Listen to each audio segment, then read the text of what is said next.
Let me resurrect your intellect. Put you back to pieces, these others were suspect. To let a guy get away, but know that when you open up your third eye, I protect you. Let me resurrect your intellect. Put you back to pieces, these others were suspect.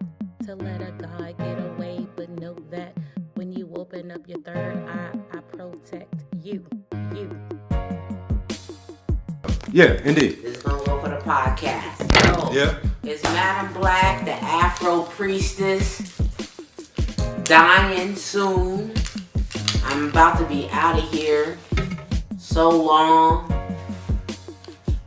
Zenzula Ma'at will be replacing the temple, formerly named Miranda McFarland.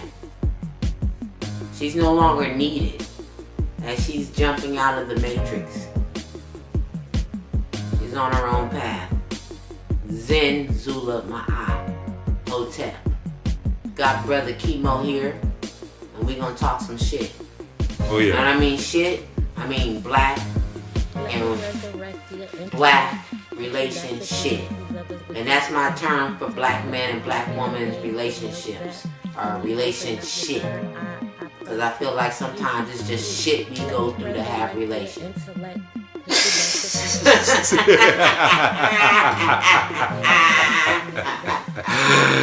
Oh yeah. Oh yeah, and it started with me needing to record this because I came up with the thought of a woman cheating on a man.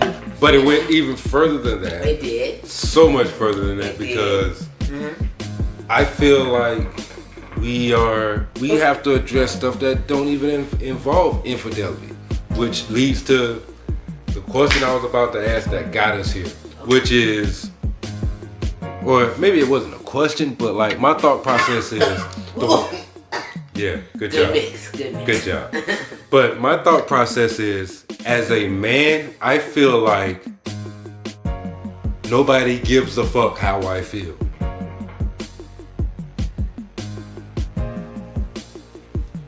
As a man, nobody gives a fuck. Nobody gives a fuck how a man feels. A man has certain things he's supposed to do. He's supposed to provide. He's supposed to provide security, stability. You see where I'm going? Am I correct? You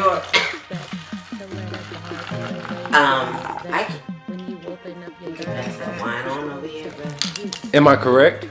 Jim, real hard tomorrow because I'm drinking this wine. You know I'm gonna go double time on the bike. For whoever that part is for, I apologize if I'm being a bad influence.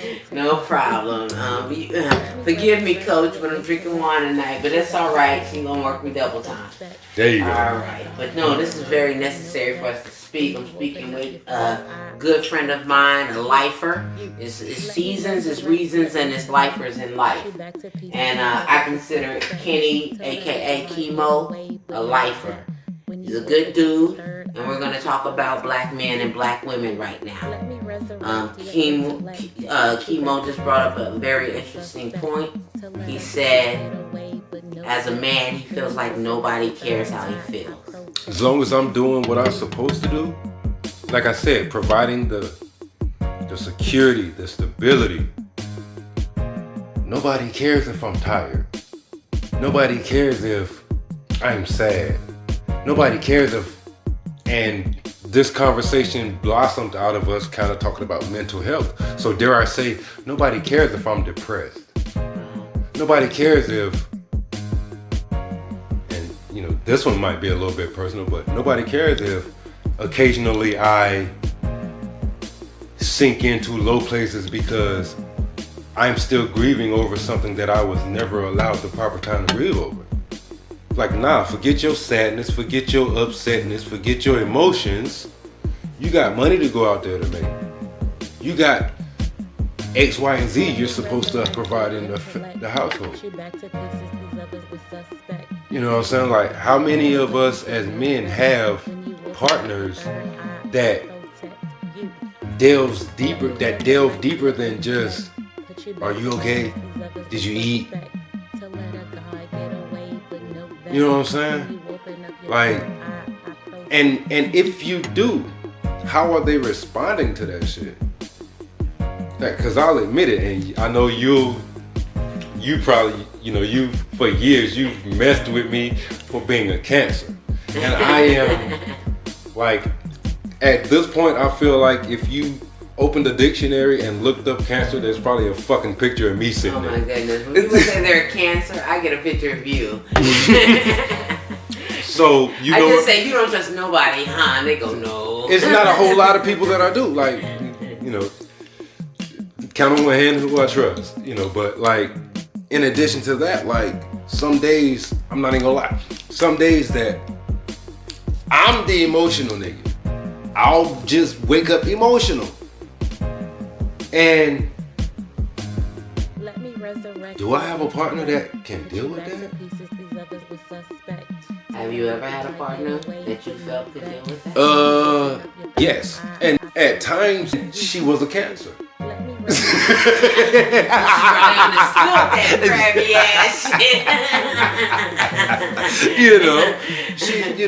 who wasn't the wet blanket here? Right. So this is like, it was dope. We didn't see eye to eye on certain stuff, but at that time, like, especially that part of me, that Cancer, when he needed attention, that person was awesome at that shit. And maybe she understood it. Like, no, I'm not even gonna sit here and lie. Whatever this grand, macho, muscle-bound, Tyrese Idris Elba looking nigga that y'all carry around in y'all mind is, this stoic-ass, black-ass nigga. Like, I don't know who the fuck this nigga is, and I've yet to meet him, but like, some of us are actually fucking hurting. And we come from so many communities that mental health isn't, never mind being a priority, it's frowned upon. In the black community. Like, especially for a man. Think about what some nigga's reaction would be for a nigga to be like, yeah, I got a therapist. Like, I know people, like, I'll be honest, I have a friend, he has a therapist, and we're at that point in our relationship, and we got there a long time ago, but we're at a point in our relationship where we admire each other. You know why? He feels like he admires me because, bruh, you've never had a therapist. You deal with your shit. And I'm sitting here on the other end like, I wish I wasn't so afraid of what the fuck that they would tell me that I could go get a therapist. Like, that's, to me, I'm not even gonna lie. For me, that's part of the fear. Like, I'm gonna get in there, I'm gonna lay on that proverbial couch, and an hour later, she's gonna be like, nigga, you either need some pills or a padded room. You pick. You pick. Yeah. Like, I understand. I've been through therapy. And honestly, I'm not even gonna lie. That's sometimes I leave one. I don't think I'm coming back. That's me being honest about knowing what I've been through. And hopefully people don't take that as me trying to trump up what I've been through. But I can only speak on how it affects me. Like, I know what I've been through. I know certain days that I've had, and I understand, like, the work that I've had to do with myself to lessen having certain kinds of days. Like, I got so much good, like, and a lot of people don't consider when they interact with black men, and maybe this is why we come off as aggressive or mean or nasty. But a lot of people don't factor in pain and hurt and what we're going through when they interact with us. I think you have a very valid point there. Like, yeah. I might even do that, and I'm a black woman who has empathy for black men. But I may be completely unempathetic and completely unemotional and judgmental and think, like, think about like, it. It's a lot of times. That might be the wrong approach. And people know that I don't always talk like this, but at the same time, I'm trying to illustrate something. So, like, think about the times that you've had no clue what's on this man's mind, what he's going through, what he's been through, and you was just like, quit being a pussy. I hear you. You're laughing because you're guilty of it. I am guilty of it. Yes, I am. I blame my upbringing. I blame my community. Right. Kenny. I blame my community for saying, hey, it raised me to be an aggressive woman. But you guys are guilty of it too. You guys are guilty of it too. I've been, you know how difficult it is? Like, I've been in situations where it's like, how are you? And the motherfucker just like, I'm alright. I'm good. I'm straight. No, motherfucker. That was an invitation for you to do what's necessary. You got some shit on your chest or on your brain. That was me saying, get your shit off, homie. I don't care if we're friends. I don't care if we're more than friends. That's me saying, get your shit off. Because me being who I am, me personally, I feel like everybody need to get their shit off. I agree. Man, woman, black, I agree. Absolutely. Agree. I can remember being at a low point, and a friend that I've had for I don't know how long called me and heard me in a space that he's never heard me in. And you know what that nigga said? Bro, get your shit off. And he was elated because for 10 plus years, we met in college. We in our mid-30s now. So for 10 plus years, when this man called me, and I'll be honest, for the past 10 to 15 years, the only people I've talked to more than this man is my dad and your brother. That's how often he calls.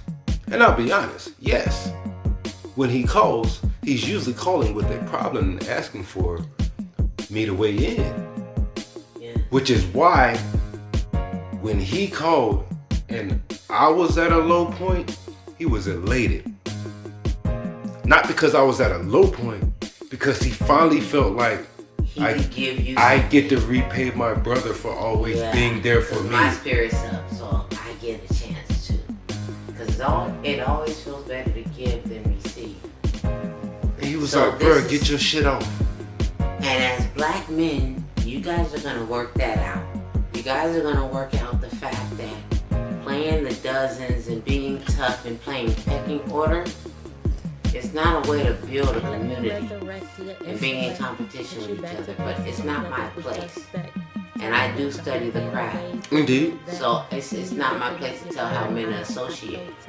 But it is my place to listen to men as gods. I'm a goddess now. Let me finish. I'm a goddess now. So I believe there's nothing higher than me. And I may be a bit facetious, but thank you. But I agree with that. You agree with that? Like, even you know my philosophy on black relationships for a long time, which is I leave because I'm the nigga you chose and deemed worthy to say, hey bro, go ahead and leave. Absolutely. And you've never treated me nothing less than a queen. So you've always been a friend of me, Kimo. Indeed. I appreciate that. So we're recording this. Miranda, aka Zenzula Ma'at, slowly coming out of my chrysalis, becoming the new person. I used to argue with black men.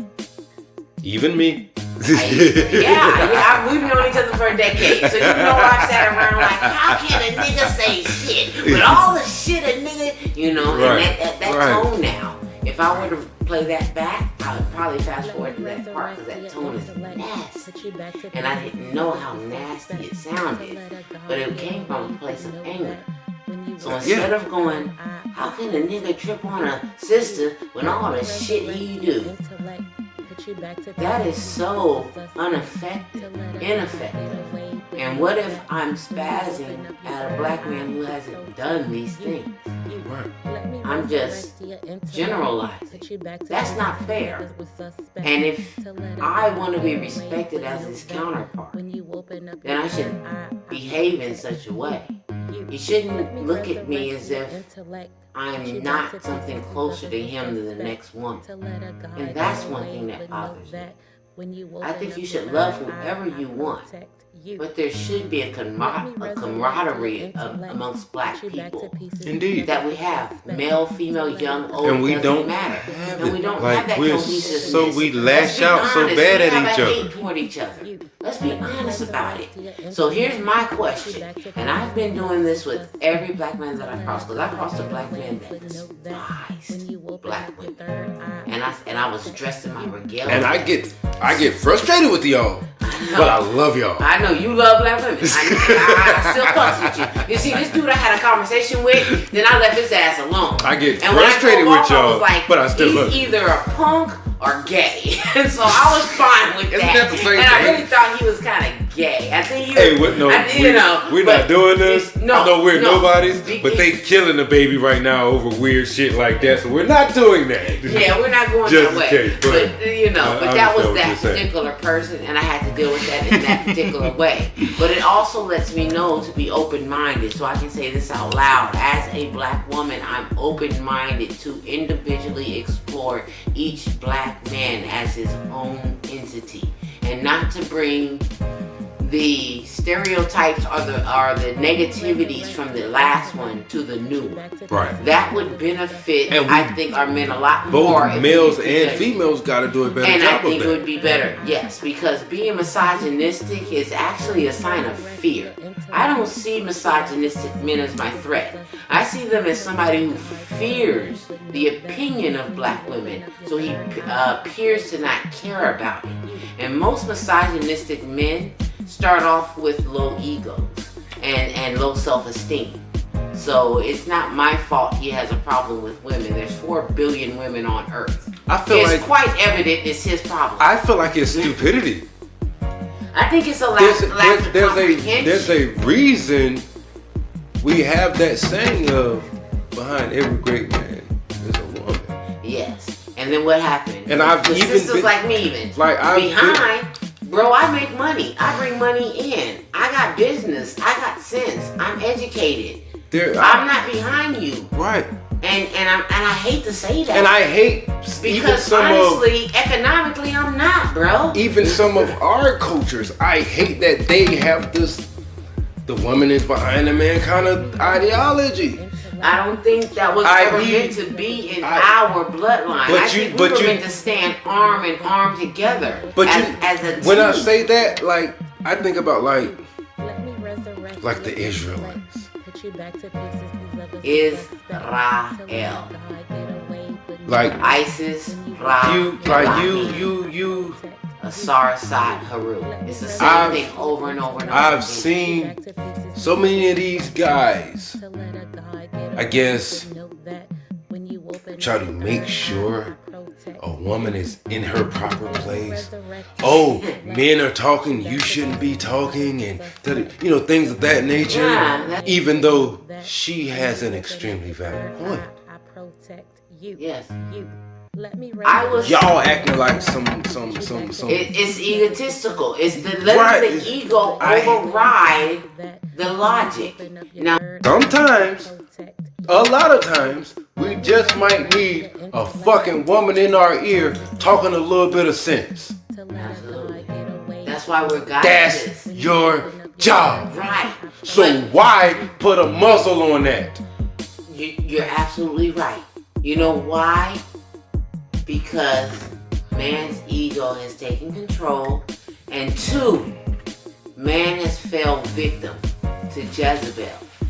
It's Jezebelism.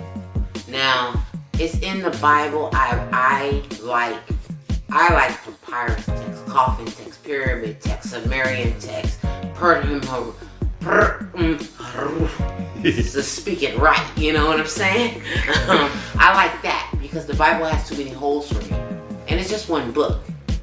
And I constantly question Christians. Why does it take you a whole lifetime and you still never get the whole book? But you can read 50 Shades of Grey and you know every freaking detail in a week. Ooh, it was good. What about Job? Oh, Job had patience. No, he didn't. Read that shit. That nigga was pissed off the whole fucking chat. The whole book. He's like, where's my shit, God? If it would have been cigarettes during that time, Job would have been... I'm not trying to curse you, but I'm saying I need my shit Look back. here, bro. You know what I'm saying? You got to tell me something. What the fuck? Leprosy? God! He was not patient. Like, that was one of them situations where it's like the old grandmothers got that. If it ain't one thing, it's another. And I felt like I wrote that in one of my poems, how Job and me have sometimes become intertwined, and sometimes I am he and we are we, and we're asking God to please let us pass go and let me collect passive income passively. I've learned my lesson and I don't want to come back here anymore. I will not forsake you and worship any other idol regardless of any state that I'm in. Bro, my Lord, I was born broke loving you. Now hand me my castle. I don't even need a castle, bro. Can I get a one-bedroom? So let a witness come to my door with some Job. I'll leave it with that. And then tell them, Charles Russell, I got a picture of him standing in front of a nigga hanging from a tree, burning. Should I go get the picture from you? Then they walk away from my door. So organizations don't get far when you learn who you are. Right. And I learned who I am. I learned who I am as the feminine darkness, as the black woman, as the African goddess, reborn over and over and over again. What happens is they want to rid my DNA code so I forget. But guess what, Chemo? Women give birth to men. So allow me a moment to speak, brother, please. Women give birth to boys. Women teach boys about life and God.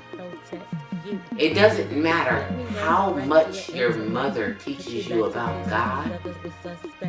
A boy always holds his mother as higher esteem than God. Because God did not teach you about your mother. Your mother taught you about God. So coming into earth, the mother is the most important thing to a child's life. But right now we're specifically talking about the male life. And now you grow up. And the first 21 years are not yours to control. They're in the control of somebody else. Your parents. So the first 20 years actually shape and make up what you've got to deal with for the rest of your life. And if you are given the right path, then you deal with how to navigate issues and problems on the right path. If you are led astray, then you're lost in what's called a drifter, which is one of Satan's favorite people, is drifters. Lost people who don't know exactly emotionally where they are, financially where they are, spiritually where they want to be, and choose to keep a lone soul rather than find a spirit kindred to connect with and make a union with. I aligned myself with the people like that because I felt alone as a child, even in a room full of people. Yeah. When that's you, it's very easy to associate more with people, other people who feel like that. Exactly. Because in my experience, Let me resurrect people who your don't intellect, feel like put that you back to pieces. These either others were suspect.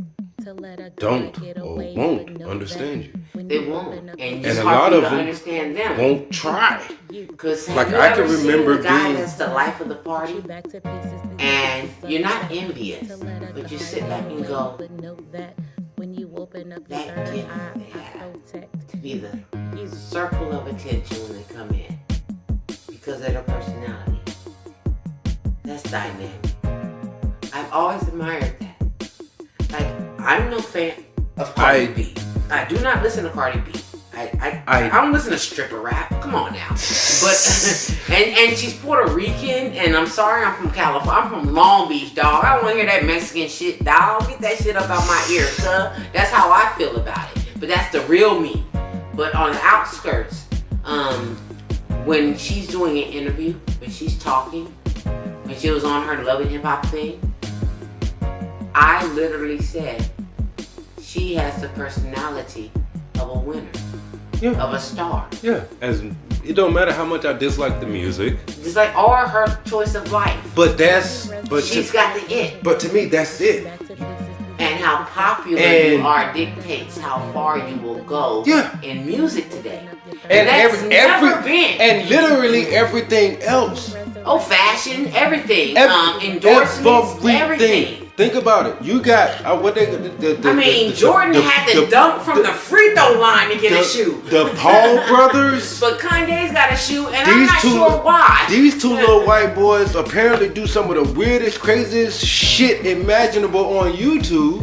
And got a million. But they are the ones who now in this COVID, we're locked in the house. We need any and everything we can get our hands on for entertainment type society. Yes. They're the ones stepping in the boxing ring with Mayweather. That's fucking absurd. Yes. Now I Like how, and up until that point, how do you literally have a quote unquote professional boxing record and you ain't stepped in the ring with a professional boxer yet? It's not for boxing, it's for attention. They do it for Right. attention. Now I know somebody who's a social butterfly. He loves people. What does that He's even? a ladies' man. What does that even mean? Because I've been Because people, social tagged butterflies, with that label sometimes too, and it's like they go it's everywhere. not even that. Because I can be. My big brother's a social butterfly. He will walk in a room, and I've watched him. He'll walk in a room, introduce himself. He'll hang around the people who are the alphas in the room, who are the lives of the party. Do you He goes think he's to the doing life that of on the party. purpose? Yes, he intentionally looks for the people who are the life of the party and goes and listens, whispers and says something funny, laughs at it, and then comes back with a cork of his own. And then he assimilates himself with the populist people that are the life of the party. He becomes one of them. And then he slowly moves himself until he's in the center. And they're surrounding him. I watch my big brother do this. So And then he becomes the most popular dude, and all the girls want him. And I sit back going, how can I do that as a woman and get the same respect my brother gets? So I've watched my whole life my brother walk outside, fold his arms up, and 5 minutes later, it's 20 niggas on the block hanging around my brother talking about, yo, Mike, call some girls up. He was the coolest nigga on the block. And I was known. Everybody knows Miranda. But Miranda never felt popular. I just felt like everybody known me. Because I had a lot of skills and talents, but I wasn't that popular girl. I wasn't that girl that everybody wanted to be or be like. A lot of times I got ostracized. But the girls who didn't have names, I got ostracized by the most popular people in school.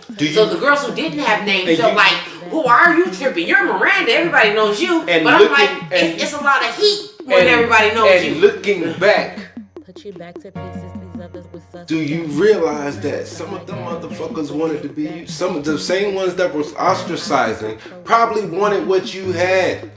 I never and I understand took the that time because to understand that somebody could be jealous of me because I could play basketball really well.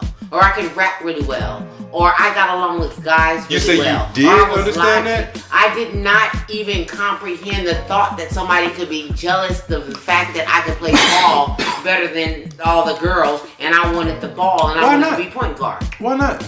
Because black, you know why? And maybe we're recording this, right? I'm gonna tell you why. And maybe in this particular part of it, I had an advantage because, and I appreciate it so much.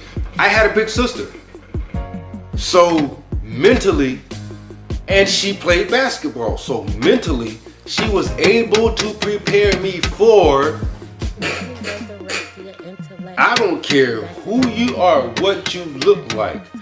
This is what you're capable of. Yeah. You're gonna always have some level of attention from women, and niggas ain't gonna like it.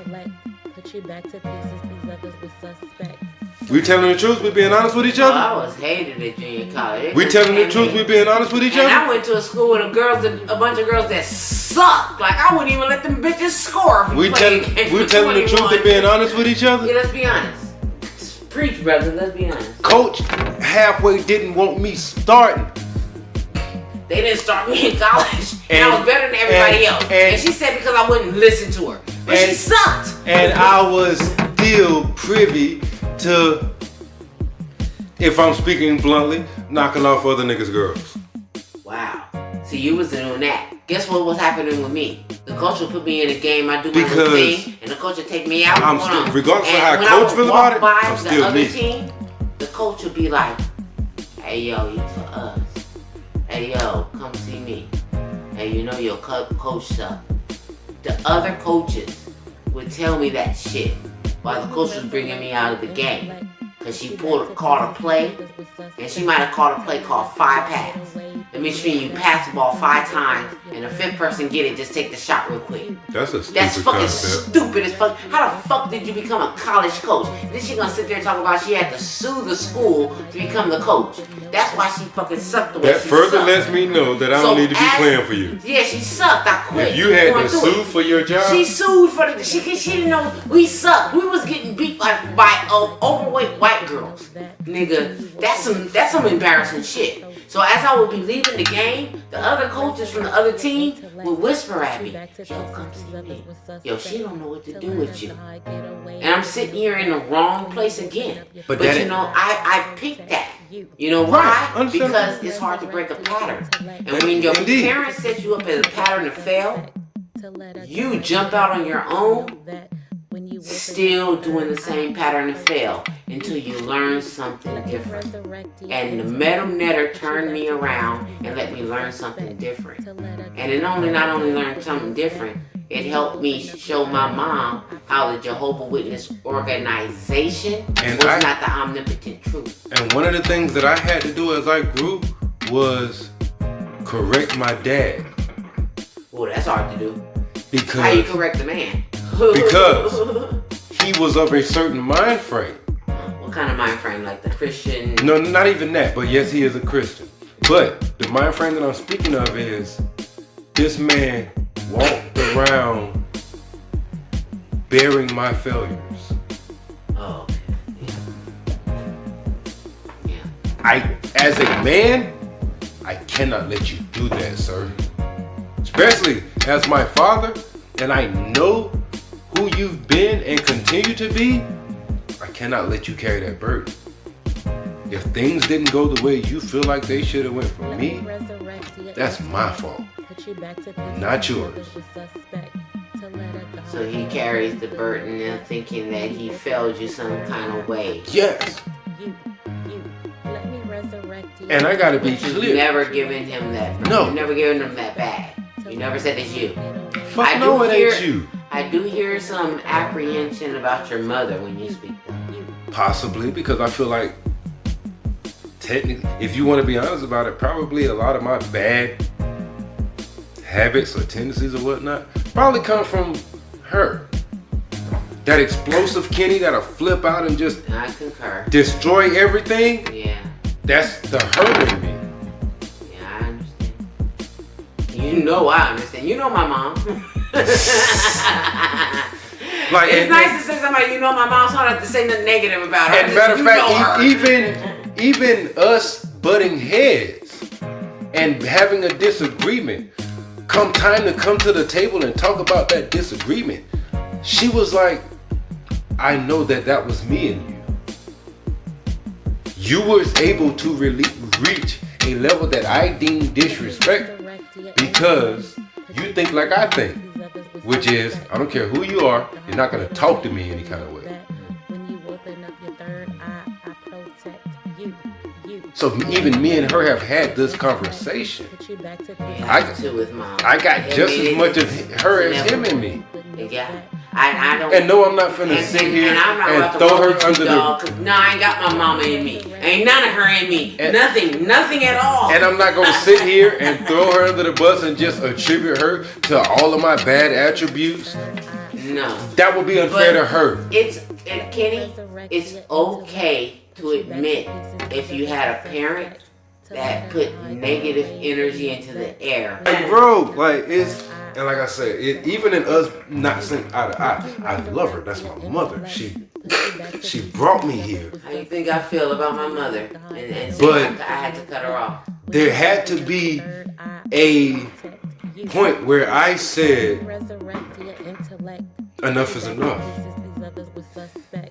Me too. You're capable and you do X, Y, and Z. I can no longer allow you to do those things. I.e., I can no longer allow you to talk to me any kind of way just because you're my mother.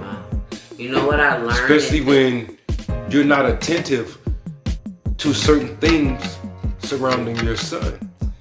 You know something I learned? I went to therapy, man. And I don't care. I'll go again. I plan on going again. I would love to go. I'm not even... Being honest, I would love to go. And I'm going to get you some referrals.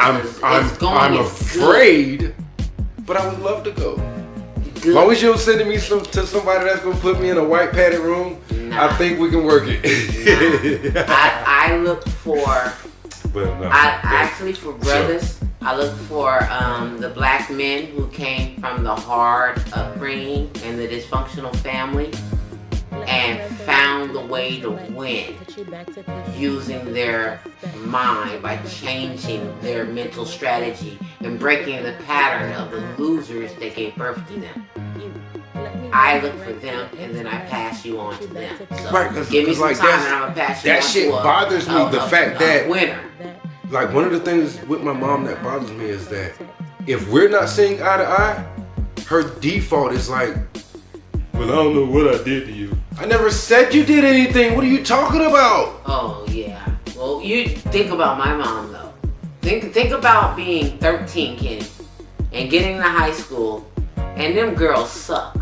I'm at lunchtime playing ball with the varsity boys team at 13 because that's just where my skill level is. And my big brother going, it's you.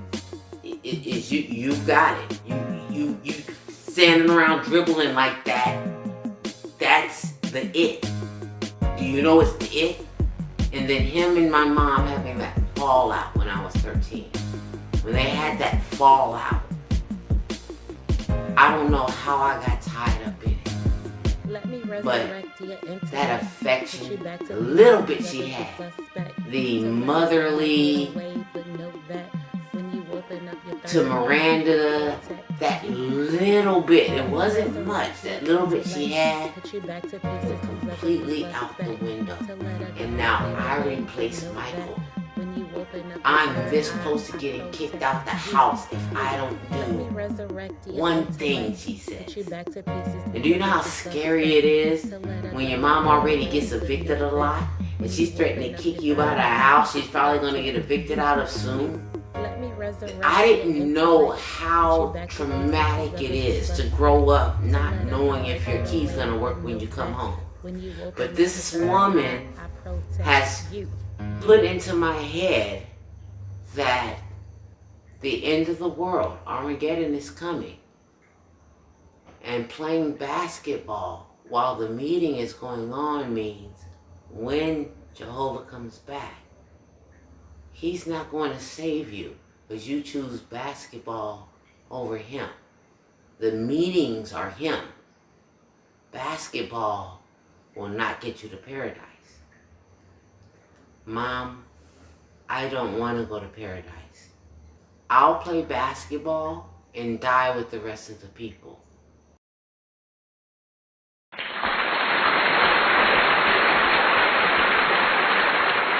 Ooh.